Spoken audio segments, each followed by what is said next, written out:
আসসালামু আলাইকুম এর দুটি অর্থ। এক নম্বর অর্থ হচ্ছে জামানত, আর দ্বিতীয় নম্বর অর্থ হচ্ছে দোয়া, বিশাল বড় দোয়া। জামানত কি সর্বপ্রথম বুঝিনি। আসসালামু আলাইকুম, আমি আপনাকে যখন বললাম আসসালামু আলাইকুম, আর আপনি যখন আমাকে বলছেন ওয়ালাইকুমুস সালাম, তখন আমিও আপনাকে জামানত দিলাম, আর আপনিও আমাকে কি করলেন, জামানত দিলেন।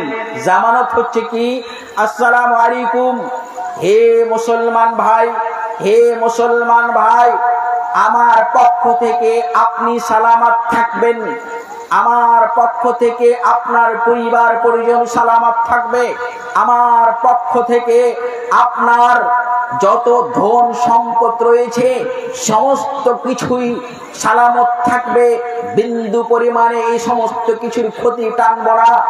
আমার পক্ষ থেকে আপনার সম্মান, আত্মমর্যাদা ইত্যাদি ইত্যাদি এই সমস্ত কিছুই সালামত থাকবে।